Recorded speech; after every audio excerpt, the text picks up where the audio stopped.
Arjuna found himself in deep distress. And we can only imagine. We have to use our imagination to see what would battlefield look like. And while from a distance, 5,000 years later, it may seem a little mythological, it's very real when you see blood flying, when you see heads cut off, when you see widows grieving, when you see children without parents. And the Mahabharata must have been so significant that the memory of it resonates today. So you can imagine all the best, the most gifted, all the kings, all gone. Only remnants, Pandavas. So that's a huge traumatic thing for the whole of society. And Arjuna must have gotten a taste of it. Very difficult position. Because things are mixed up for us, we have a number of options. We can impulsively dash toward the enemy, whatever the enemy is. And today we have enemies.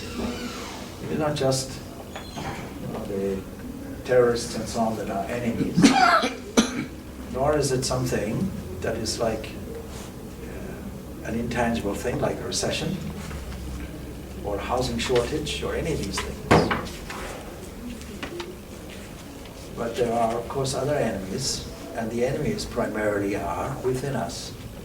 Udared atmanatmanam natanavam avasade. Yeah, raise yourself up by yourself, or lower yourself by yourself. Up to you. You're your own best friend. You're your own worst enemy. You think the other person is your enemy? No, it's you. You yourself are your enemy. You think the other person is your best friend? You yourself are your best friend. It's up to you. The whole situation is very dramatic because it's on a field. I said last week, when we use the word field, English word field, we mean a range. So you can have an agricultural field where you plant, where you reap, where you sow. The whole of life is such a field. We plant, we reap, we sow. We have one small word for it, karma, not only indicating action, but its effect. Its effect on who? Effect on whoever did the action. So we have to bring some of these lofty ideals into the commonplace, into your household, into your own situation. And we have to bring it into a social situation also. I'll give you an example. People who have read all these shastras. Imagine there's a party that they have in India. Everybody celebrating, everybody dancing, lots of food, fine clothes and so on. And outside, looking through the gateway, a beggar. What's our attitude? If we say, never mind about the beggar, it's his karma, or her karma. That would be bad karma for you. Because you don't have any compassion. Without compassion, real compassion, then the karma comes on you. Misunderstanding of the whole thing. So we have to have compassion. But what's the basis of compassion? All great teachers teach this compassion. Karuna. Buddha did it. He was the most compassionate of all divine teachers. Nobody to equal him, really. Very compassionate. Arjuna speaks as if he has compassion, kripa.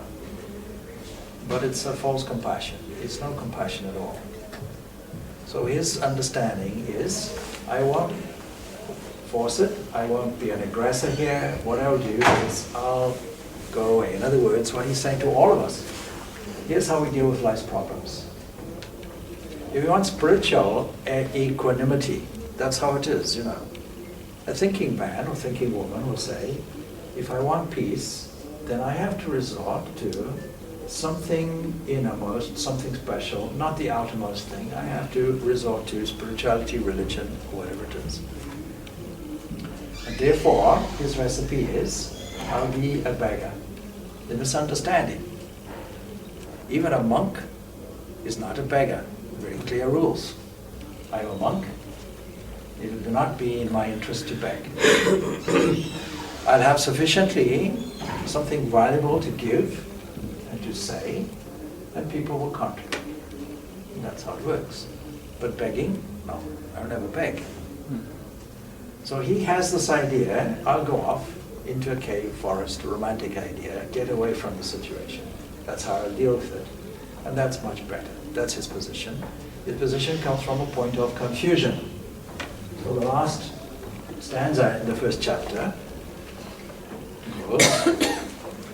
is Sanjay saying, Ivam mukta arjuna sankhe ratu pasta bhavishat vishrija shasharam kapam shosham vidyamanasanaha. Even having said Sankhya in the battle, on the seat of the chariot, Ratu Pastaha, what did he do? Sat down. Having cast away Vishtaja, Sasram, Sosham, that's the root, sorrow. He puts his bow down, Shoka Samvidya Manasa, with a mind distressed with sorrow. Shoka, sorrow. That's his condition. So that's how we live. Now at the end of each chapter, very, very powerful and wonderful colloquium or colophon at the end, which summarizes the whole essence of the Bhagavad Gita. Gita Shrimad Bhagavad Gita Supanashvatsu Brahma Vidyayam Yoga Shastre. This Bhagavad Gita looks like a smriti, something that's remembered, sort of superficial scripture. But it has the spirit and it has the heart of a shruti, a perennial thing, something that is heard and rehearsed time and time again, so you remember it. So it says, in this Upanishad of the Bhagavad Gita, this knowledge of Brahman is science of Brahman, the supreme, and the science of yoga, the practical portion of the Vedanta.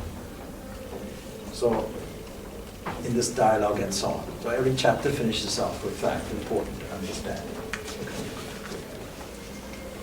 So we begin now, second chapter.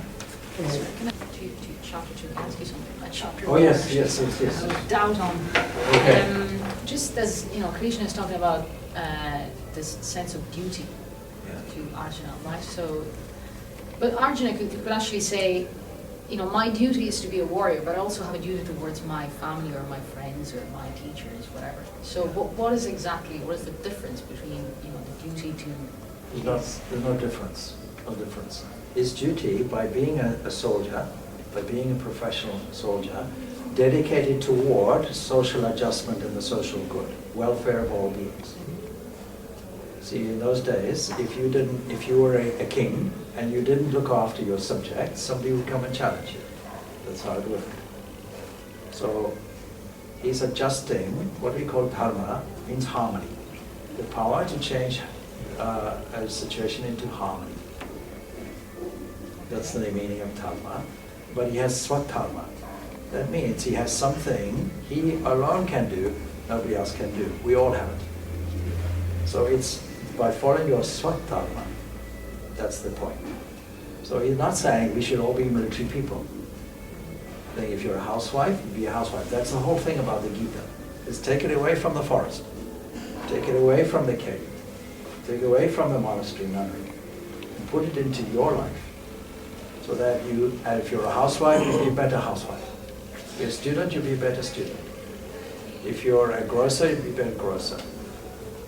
If you're a politician, better politician. See, without this foundation, all our politicians and scientists of the future will not have this wisdom, but they'll have power and use it against us and against their own people. That's the difficulty. The danger is that on the other side, Dhritarashtra, we know he suffers from jealousy. We know he's underhanded. We know he's politically devious. We know it. So what will he be with his subjects? So there's no choice. You have to correct what is wrong and select the right people skilled enough to do it. Very skilled in that. We have to assess what are our own skills. What were we born for? So last week I mentioned this. Last week I had a little fun.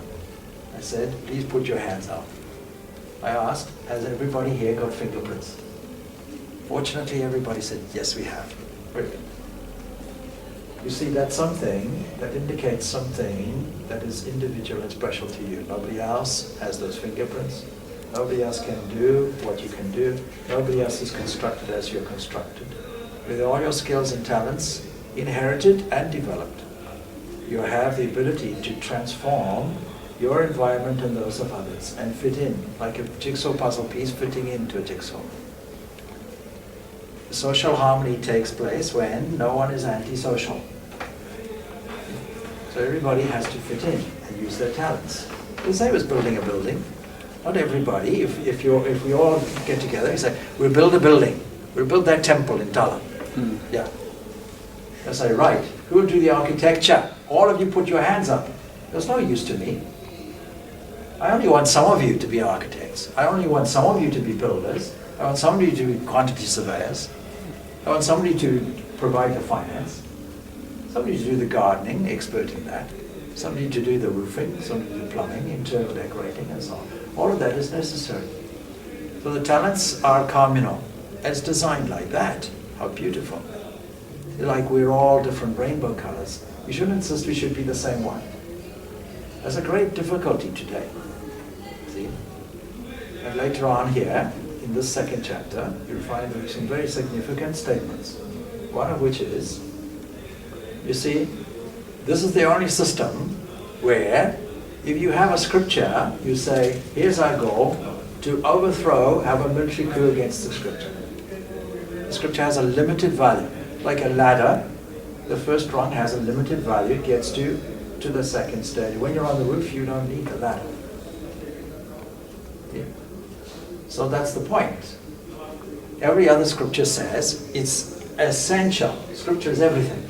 This says scripture is very inferior. The second-hand knowledge. God isn't in the scripture. The great mystics of the 19th century said this. He told somebody, bring the Bengali almanac. He brought it. Almanac to predict rainfall. Now please press it as hard as you possibly can. He pressed it. And how much rain came out? Nothing. You can't get God from a book no matter how much you squeeze. It's not there. It's in you and you alone. And religion is realization. You have to realize it yourself, for yourself, independently. Fortunately, you have all the resources necessary to do it.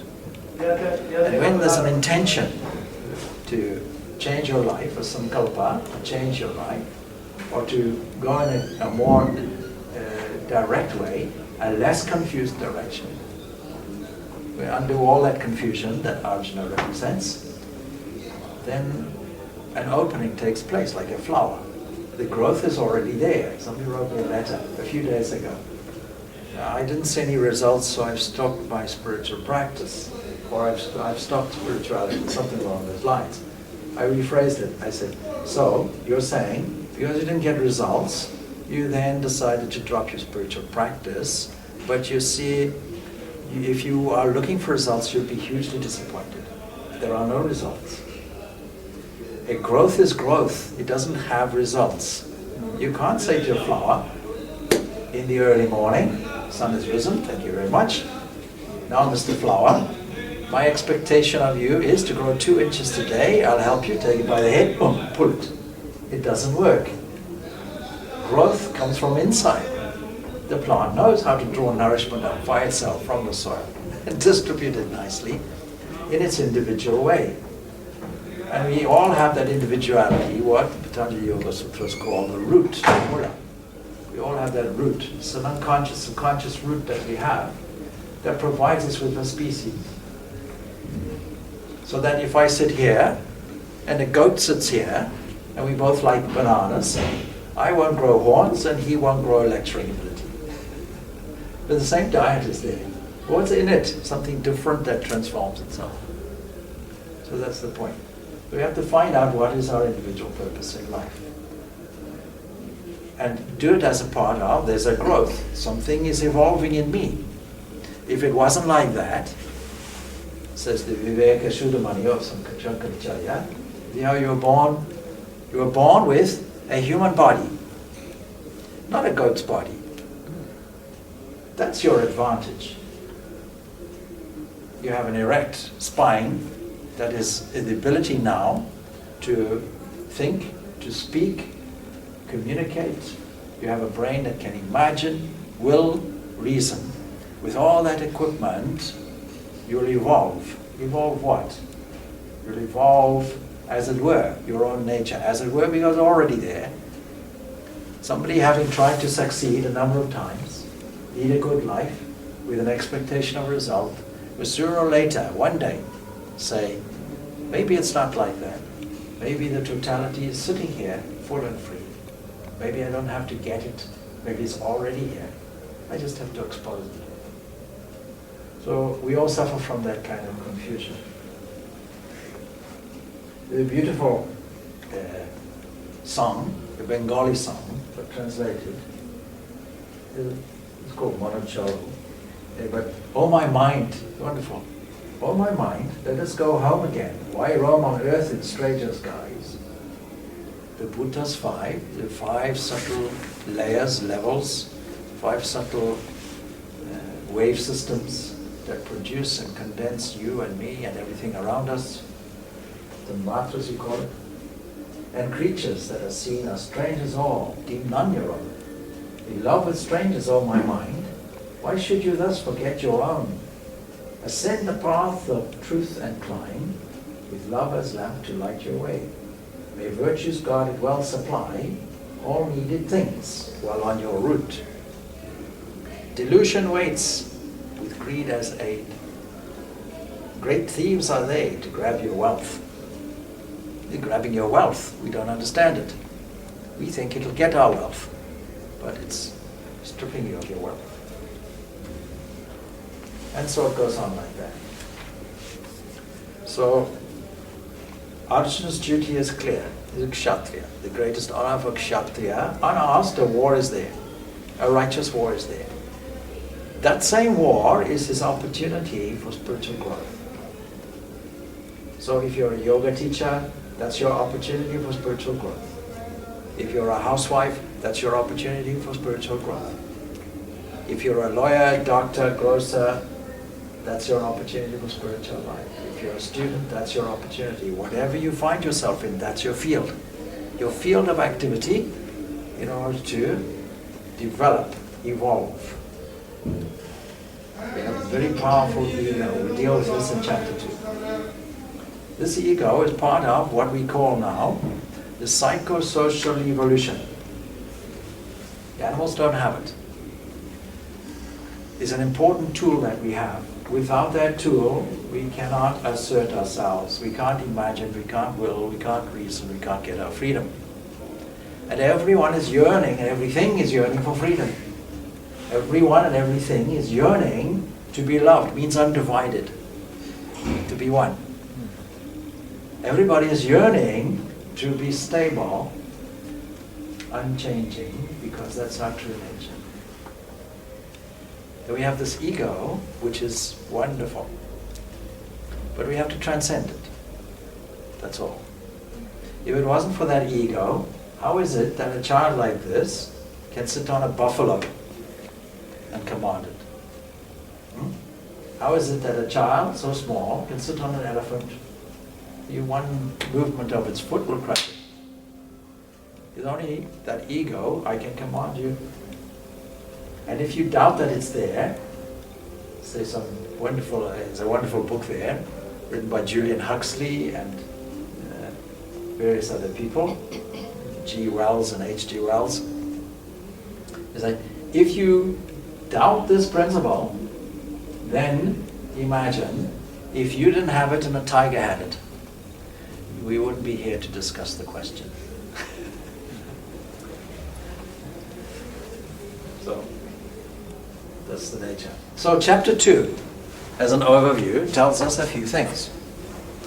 Chapter 2 tells us, firstly, that there must be a tonic first.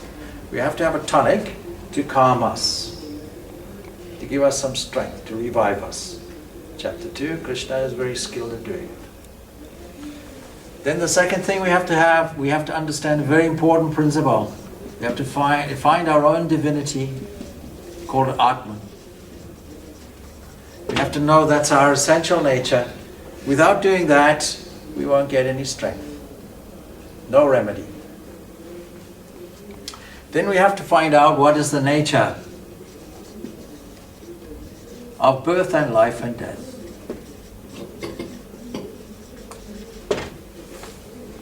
What is the nature of something that is relative and changing and something that is permanent? We have to find out what's the distinction, the importance of viveka, discrimination.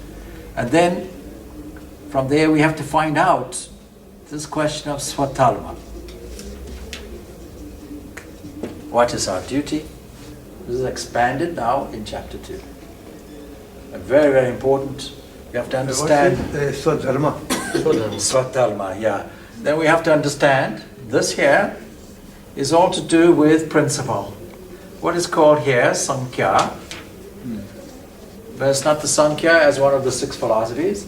This Sankhya really means jnana. It means the principles of the Upanishads. It means this principle of what is real, what is unreal, what should we devote our energy to, what should we leave, what is our fundamental true nature, and what is not. Then from here onwards, we find out what is the path. Karma is yoga. Yoga is karma. It's the same thing. When we use this term yoga, we are meaning the yoga of action. So these are the various things that are put forward in chapter 2. And as I said last week, chapter 2, chapter 18, these are the longest chapters because they are the most significant. They're the most important. In any good presentation, you say, this is what I'm going to present. Then you make your presentation at the end. This is what I presented. Now you know. So Vyasa, being very skilled at this, puts these principles up front.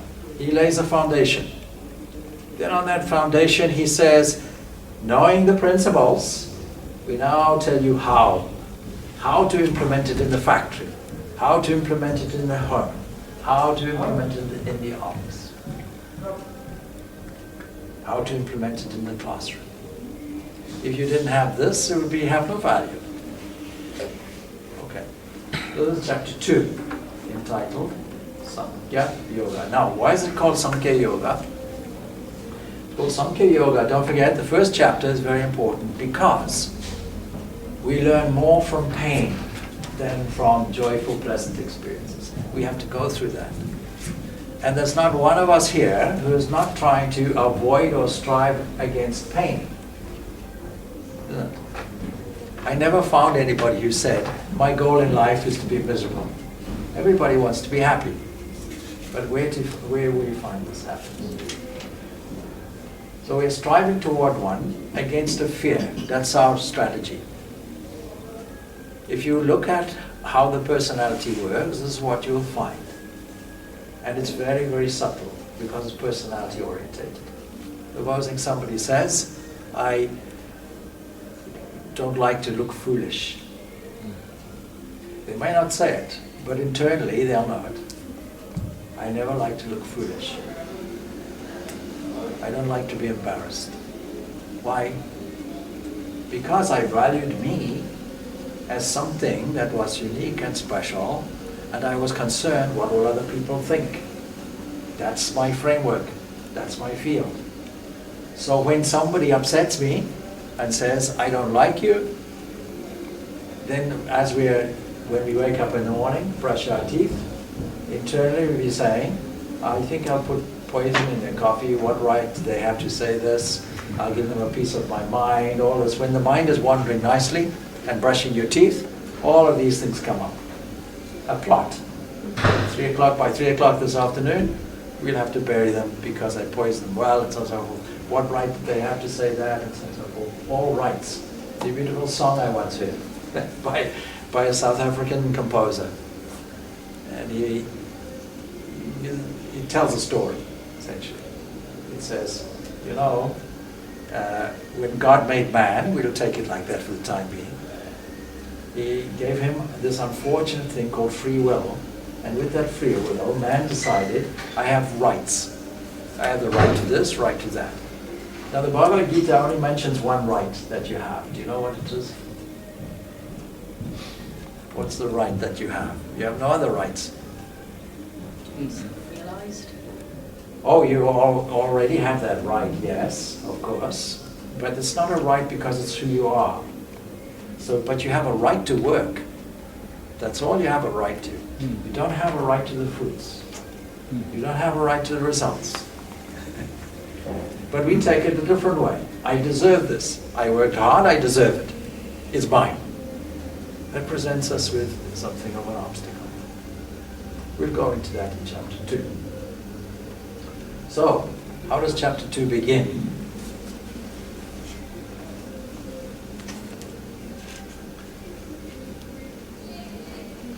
Samjaya uvacha tam tata kripaya vishtam, and so on. It says, Madhusudana.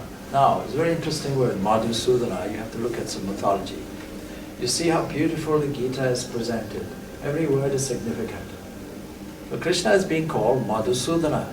That means the slayer of the demon Madhu. Who is Madhu? Well, you see, one day God was asleep. See? Sometimes he's awake and sometimes he's asleep. Now you see, when he's asleep, the whole world stops. But when he awakes, it starts again. See? Anyway, one day he woke up and he had some wax fell out of his ear and 2 demons came. One was Madhu. And they challenged him. He said, I want to slay you. They said, or what can I do for you? They said, what can we do for you in return? He's the creator of the universe. So he said, I'll destroy you. They said, because you're not good. Why are they not good? Because he's just woken from his slumber. They represent sleep. We have to destroy sleep. I don't mean to say that you should all get insomnia. That's not what I mean. Or spend the whole night drinking coffee and never sleeping. That's not what's meant. But we have something in us which, if we're not careful, we can notice from time to time.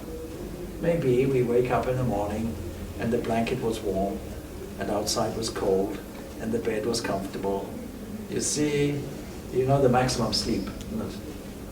You know the maximum sleep? 5 minutes more. That's all. It's only 5 minutes more is the maximum sleep. So you wake up, and 5 minutes more becomes 50 minutes more, and so on. That is called tamoguna.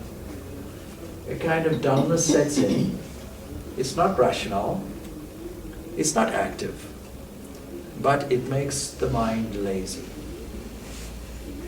And then sometimes the mind is hugely active. Active in what? In doing what? Active in my self-interest. And then sometimes the mind is tuned to the glory of the self. It's called yoga. That's a sattvic quality. That means it's full of purity. There's no I, there's no me, there's no mind. There's only intention for the welfare of all. It's only full of truth and beauty, goodness and love, and illumination. That's what we have to cultivate.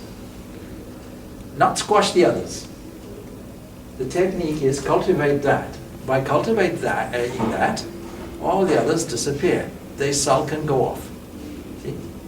So we have to learn the art of bringing that up more and more and more, as frequently as possible. And the whole of spiritual life is only polishing the mind, making the mind pure. That's all it is. You make the mind pure, it will reflect the glory of the self that is already there, and it will drive away all these other egoistic tendencies. But it's a step-by-step process. So if you're feeling lazy, you have to bring the next notch in, like driving a car. You have this one lever down here, you have to push it to the next level, and then push it to the next level.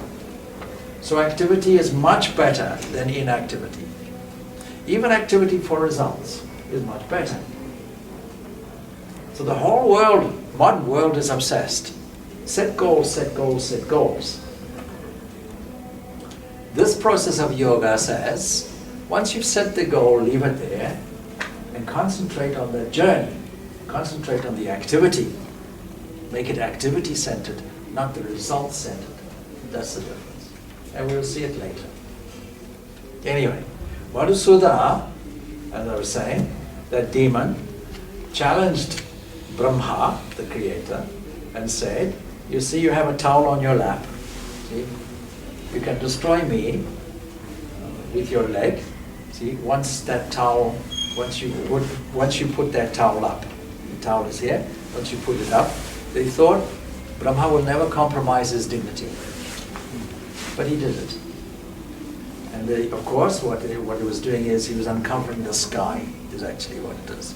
In uncovering the sky, it means uncovering our ignorance. So Madhusudana, somebody can wake you up, the conqueror of sleep. The whole thing is waking you up, isn't it? What does a guru do?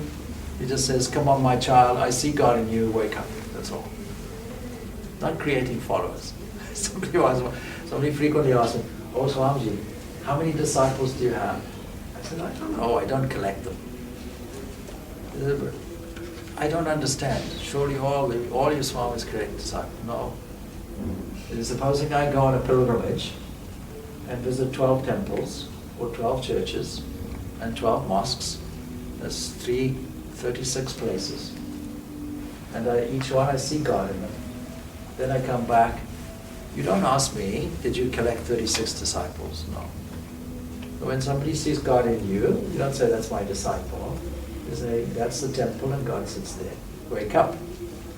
So the whole of the scripture tells us that. Got to Upanishad. Utishta jagrata prapyavarandi bodhata. Arise. Wake up. Don't stop till the goal is reached, is the loose translation that Vivekananda gave to it. Same thing here. He is asleep. So Madhusudana spoke these words to him who was thus overwhelmed with compassion. The word used, you see, is kripaya, compassion. With compassion is not really compassion, actually. It only looks like that. With compassion, and drowned in distress and whose eyes were drenched in tears of despondency, this first shloka tells us the condition of Arjuna. Then, for the first time, Sri Bhagavan Krishna speaks. Sri Bhagavan Uvacha, blessed words, Ushasta Kashmalam. Whence has this unmanly, heaven-barring and shameful dejection come on you at this juncture? It didn't come at any other juncture. But as soon as you looked across and saw Drona, who taught you how to be a skilled archer, you realized all these cousins on this side I'm going to kill. I have every confidence in my ability that I will kill them. And I have Krishna on my side. Therefore, it's a conclusion, foregone conclusion. But I will be killing all these. That's my huge dilemma. We can't really understand such a terrible, terrible dilemma. None of us have ever been in such a situation. Let alone being in a live war situation. I'm the exception, by the way. I've been in a live war situation. So I know a little bit about it. Anyway, kripa is translated as compassion. So whence has this unmanly? It's not a sexist term. It means we have manliness or strength within us. But for this particular person, he's supposed to be manly. That's his job. That's his swadharma. Where has this come from at this juncture? Before we came here with the chariot, it wasn't there. Now we find it's there. He wonders at this dramatic change of mind. The same question was asked last week. he asked it. He said, Arjuna was Vijaya, how is it now, all of a sudden, he got this? Krishna is also wondering. This shameful dejection is shameful. There are some people who don't understand that. I think the English are one of them. They like being miserable, somehow. Irish are a bit different. They say thanks a million, they put it. So they exaggerate it. Wonderful. Shameful dejection upon you at this juncture, O Arjuna.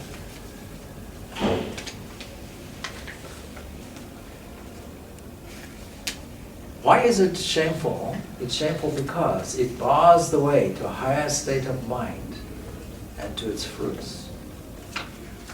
It also bars us from heaven, a swarga. Every religion has this heaven theology. It bars us. So this is the tonic that's given. It doesn't look like a tonic. It looks like a criticism. But you see, you have to shake a person out of the depression straight away. He knows how to do it. He didn't sit him on a bench, on a couch, and charge him psychology fees.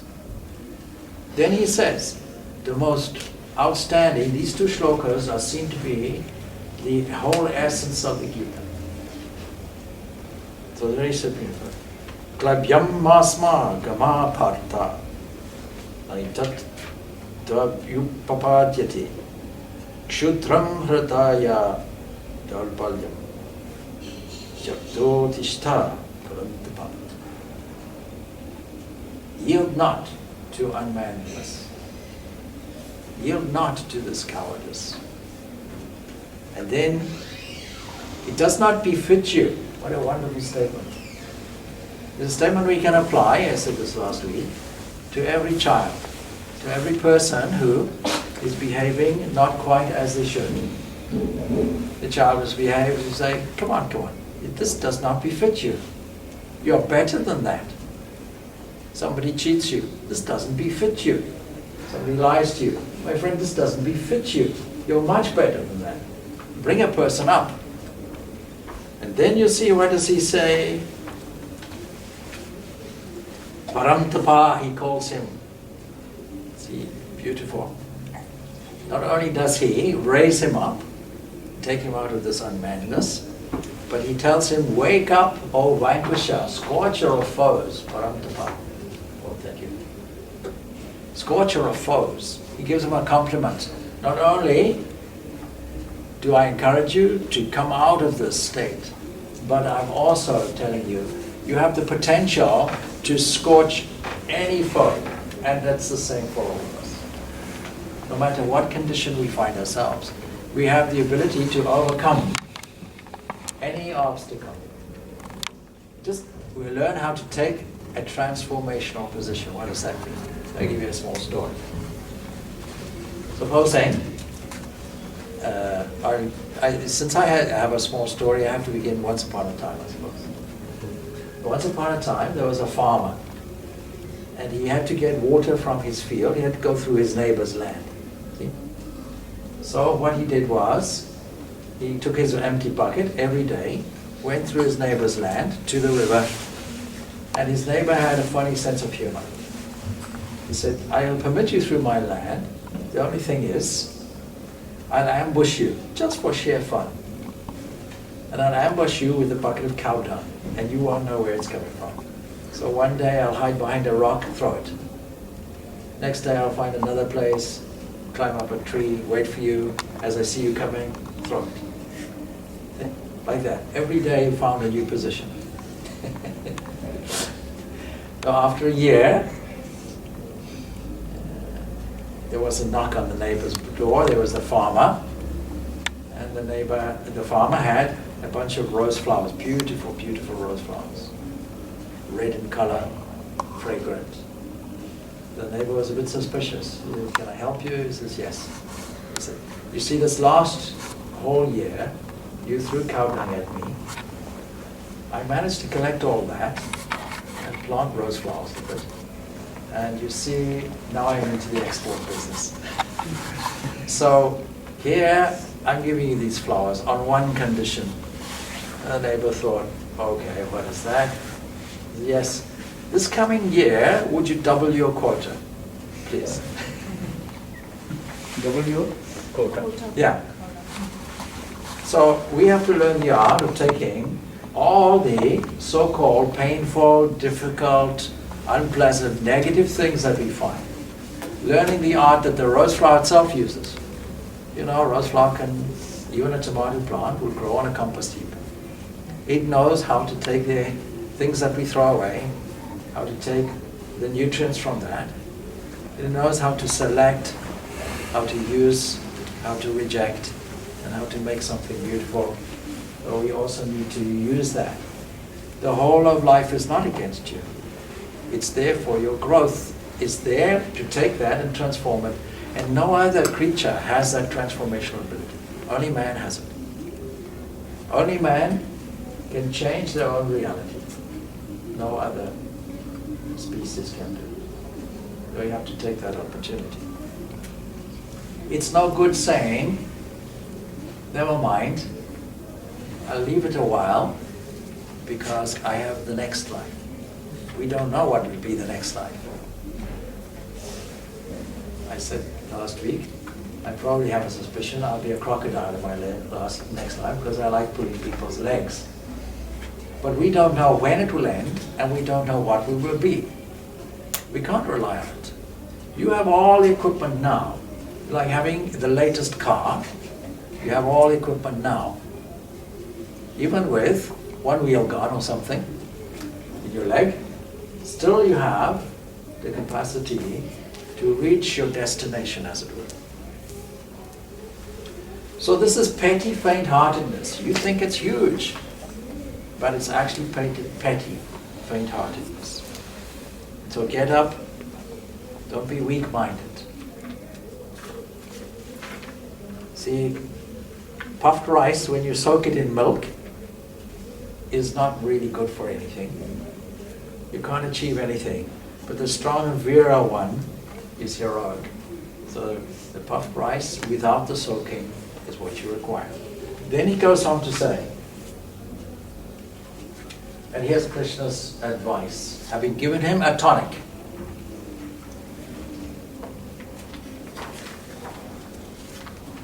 Now Arjuna says, having received that, he says, "Hey, once more, O slayer of Madhu," see? The one that slays Madhu, slayer of all enemies, "how shall I with arrows counterattack Bhishma, Drona, and all the others, are worthy of worship?" That's my dilemma. You, O Madhusudana, can slay all the things that need to be slain. That's virtue versus vice. But here, it's not so plain. It's a good argument. On the other side, these people, if it were anonymous people, if I didn't know them, if there wasn't any unusual circumstance, I would have easily fought. But it's this unusual circumstance. It's this great thing that has made a tsunami overwhelmed with grief. How can I overcome it? How can I restore my balance? The only way is not to do it. And that's how he's resolved. Even he says, and I referred to it earlier, to eat the beggar's bread even is far better in this world than to slay those great soul masters.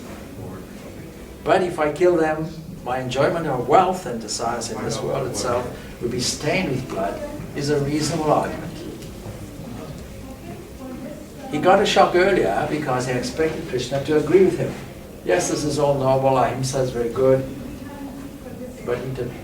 And that's the character of Krishna. Only Krishna could have said what he said. Only Krishna had that depth of wisdom.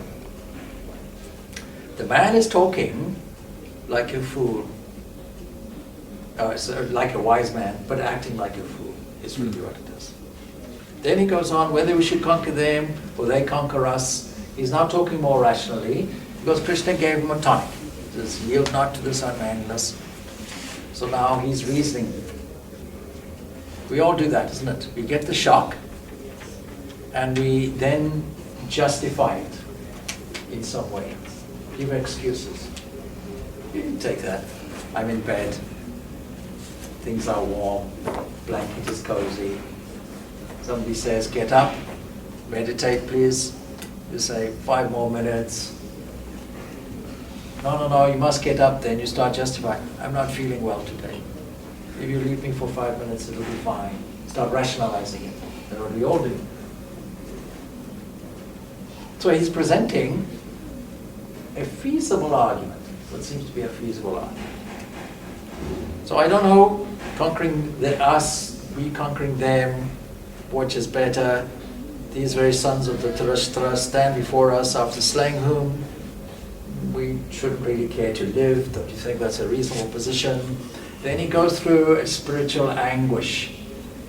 So when we now come into this dejection, this miserable, pitiable condition in our own minds, as we do from time to time when things aren't working well. You know, they say one of the biggest difficulties in Ireland today, for the last year or so, has not been the fact that businesses have closed, unemployment has risen, and wages have dropped. But it's how do you cope with that? The biggest disease now is stress. Not the economic side, that's one side of it, but how will you deal with it? The stress that is associated with it. So we're not talking of an event 5,000 years ago. This is all up to date. And the pattern of our behavior is exactly the same. Then this spiritual anguish is like this. It comes to a crisis where he realizes, as we all should realize, I now have to turn and make a new direction, find something new. I can't do it myself. I have to resort to submission. I now submit to a teacher. There's no finer teacher than God himself. So there's Krishna. He's now asking Krishna, please give me your advice. Tell me what you think. Now he did it before even, when he got Krishna to drive his chariot. He realized the value. But now he's saying, I'm in a crisis. I see no way out. So it's over to you. You make the decision for me.